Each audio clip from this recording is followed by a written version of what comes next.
défendez la racaille. Les jeunes des quartiers, ils essaient de se débrouiller, de se sortir de ce milieu. Madame, je vous laisserai pas dire ça. Me laissez pas dire, mais je suis comme vous, j'ai le droit de dire ce que je veux. Vous n'avez pas à parler de délinquants ou de racailles. C'est vous qui parlez des Français comme les autres. Oui, c'est ça. C'est quand ça vous arrange. Ces jeunes qui se font contrôler ne sont pas des délinquants. Et j'aimerais qu'on arrête de parler des quartiers populaires comme de racailles ou comme de délinquants. Vous êtes incapable de parler de ce qu'il y a bon dans les quartiers. Vous parlez à la place des jeunes de quartier. Je ne vous laisserai pas vous-même aussi les racailles ou délinquants. Bonjour à tous les abonnés, j'espère que vous allez bien. Avant de commencer cette petite réaction, j'ai envie de vous remercier. Oui, vous les abonnés. On est bientôt 10 000 sur la chaîne et ça, c'est grâce à vous.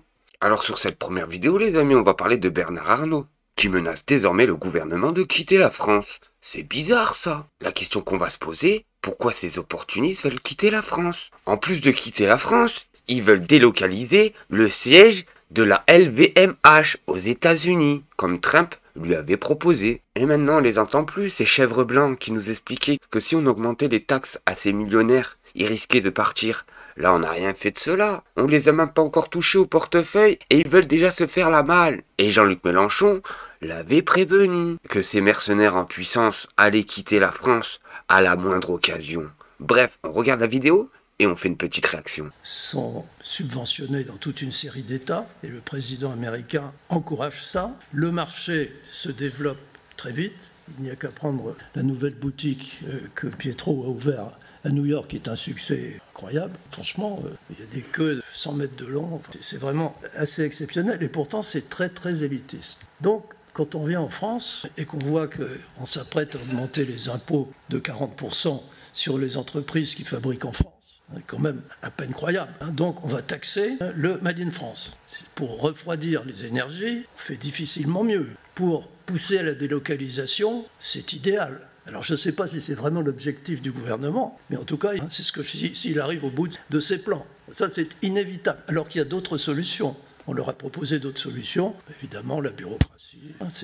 Pour ça, faudrait faire comme aux États-Unis, nommer quelqu'un pour slasher un peu la bureaucratie.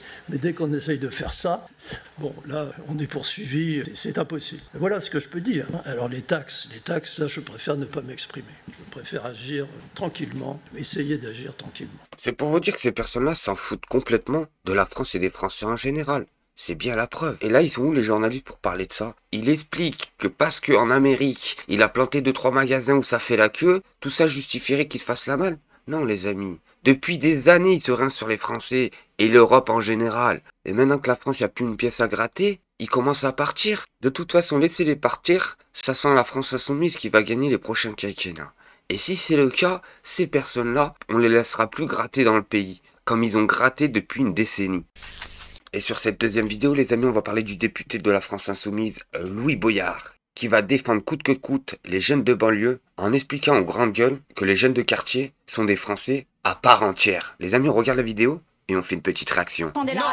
Les jeunes des quartiers, ils essaient de se débrouiller, de se sortir de ce milieu. Madame, je vous laisserai pas dire ça. Me laissez pas dire, mais j'ai le droit de dire ce que je veux. Vous n'avez pas à parler de délinquants ou de racailles. C'est vous qui parlez des Français comme les autres. Oui, c'est ça. C'est quand ça vous arrange. Ces jeunes qui se font contrôler ne sont pas des délinquants. Et j'aimerais qu'on arrête de parler des quartiers populaires comme de racailles ou comme de délinquants.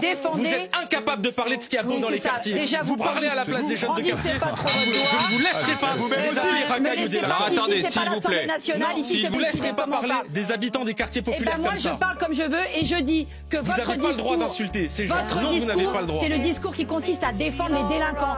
Or, 80% des jeunes des quartiers ne sont pas des délinquants et ils en ont marre de subir les délinquants et ils en ont marre de subir la stigmatisation que des gens comme vous faites parce que vous passez votre temps à présenter les gens de banlieue comme des délinquants qui sont tout le temps persécutés par la police. Vous discutez peut-être avec les délinquants, mais nous, on discute aussi avec les jeunes des quartiers qui en ont marre d'être stigmatisés par des gens comme vous. Je vous laisserai pas dire ça. Si, parce que vous passez leur temps à les présenter comme étant les représentants de la RAC. Moi, ce qui m'énerve sur ces plateaux de corrompus, c'est qu'à longueur de journée, 24 heures sur 24, on nous explique que les jeunes de quartier ne devraient pas voter, que c'est tous des racailles, qui sont là pour les allocations, etc., etc. Mais quand on voit enfin un député en France soutenir les jeunes de quartier, et que grâce aux jeunes de quartier, ce député en question va peut-être devenir maire de sa ville, là, les amis, ça serait pas la même chose. On considère un peu mieux les jeunes de quartier, c'est bizarre. Ça me fait un peu penser aux dernières élections. Quand les jeunes de quartier ont voté, que la France Insoumise avait gagné, et que derrière ça, on nous a expliqué que c'est normal qu'ils ont gagné, vu qu'ils sont allés prendre les votes des racailles de banlieue. Parler de Hugo Benal ici, député de la France Insoumise, qui perd ses nerfs et qui menace un député. Pourquoi les amis? Tout simplement parce qu'il en a marre qu'on le traite d'antiseptique. Accusation extrêmement grave, que répondez-vous? Qu'on est en dehors de l'hémicycle et que M. Cormier-Bouligeon n'est plus couvert par l'immunité parlementaire et qu'il devrait faire attention à ce qu'il est en train de dire. Mais ne me menacez pas, monsieur. Vous savez ce que c'est ça? Argumenter au lieu de menacer. Ah, M. Cormier-Bouligeon commence son habitude comme dans l'hémicycle et dans l'invective permanente. Et on va vous écouter. Ça ne m'étonne pas. Répondre l'un et l'autre puisque ce sont des accusations très graves. Ce triangle rouge, c'est un symbole antifasciste. Antifasciste pourquoi? Parce qu'il symbolise le triangle qui était tatoué sur les prisonniers politiques dans les camps de concentration nazis. Et je le porte d'autant plus fièrement que mon arrière-grand-père est mort au camp de concentration de Dachau. Voilà. Et ce que fait M. Cormier-Bouligeon, ce que fait Mme Yadan, c'est un crachat à la figure de toutes ces victimes, y compris mon arrière-grand-père. Je ne le supporte pas. Et je ne supporte pas d'être accusé de racisme et d'antisémitisme alors que le cœur de notre combat humaniste, depuis la glorieuse Révolution française, est de l'égalité en droit de tous les êtres humains, quelles que soient leurs opinions religieuses. Vous demandez des sanctions aujourd'hui? Oui, évidemment. Et encore une fois, vous voyez Mme Braun-Pivet qui est la première à râler, première minute de jeu, dès qu'on n'a pas dit Madame la Présidente au début d'une question au gouvernement. Mais là, ça passe tranquille. Oui, c'est insupportable. Oui, c'est insupportable. Et si M. Cormier ne sait pas faire la différence entre le langage du droit international que lui ne semble pas reconnaître et ce qu'on dit, c'est qu'il y a un problème politique de fond. Et oui les amis, c'est toujours la même tactique avec ces bandes de mercenaires. Nous traiter de ce qu'on n'est pas. Antiseptique, racelard, etc., etc. Pourquoi les amis? Pour nous déstabiliser. Et pour qu'à la fin on nous fasse montrer du doigt. Pour dire regardez, c'est un enragé comme les autres. Et sur cette vidéo les amis, on va parler de François Bayrou, qui va répondre à la députée Cyrielle Châtelaine, qui l'interpellait sur les propos de l'immigration. On regarde la vidéo et on fait une petite réaction. Châtelain, je vais vous répondre, mais c'est sans agressivité. Je n'ai aucune leçon de civisme et aucune leçon de fraternité à recevoir. J'ai défendu toute ma vie les principes et ça n'est pas la peine de hurler.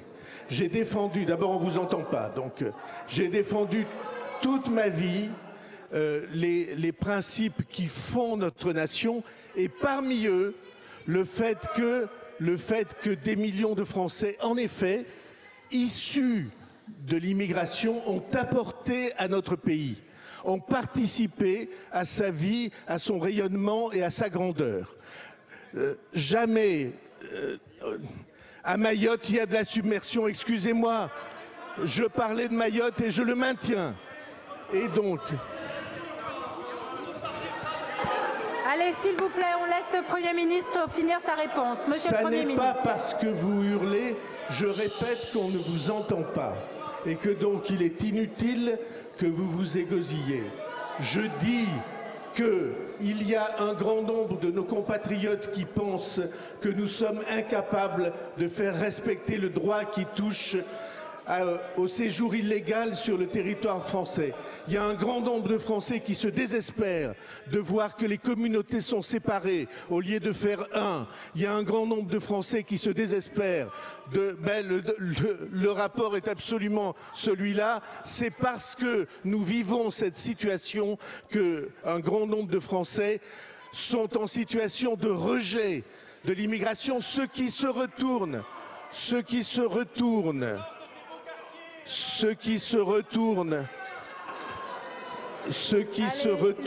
contre les immigrés en situation régulière qui sont sur notre territoire et que nous devons accueillir avec respect et avec fraternité.